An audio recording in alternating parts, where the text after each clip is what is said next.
Right pass. Coliano comes away with it. Alanes free on 2, fast break. Bounce pass. Jay Coliano finishing through contact. Counted plus the foul. Up for that give and go. Tapon ng bola. Layup sa kabila. Fast player of the game brought to you by Sports Plus, the official sports book. Tinignan ko yung pagkakita natin sa kanya tinignan ko yung kaliwang kamay niya. Oh. Wala pa ako nakikita ng sing-sing. So, shout out Vince! Dating sa pang-5 taon. Fast player of the game brought to you by Sports Plus, the official sports book of the MPBL. And I'm just... Basibas fading away. Good!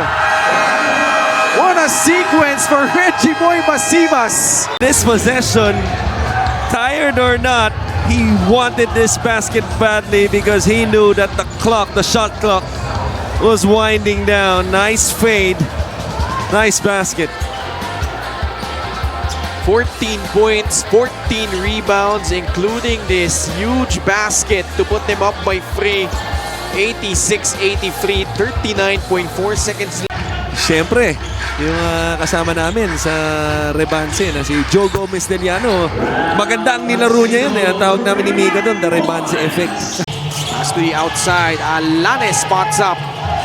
Basibas throws it behind his back. Faundo will lay it in. What a play.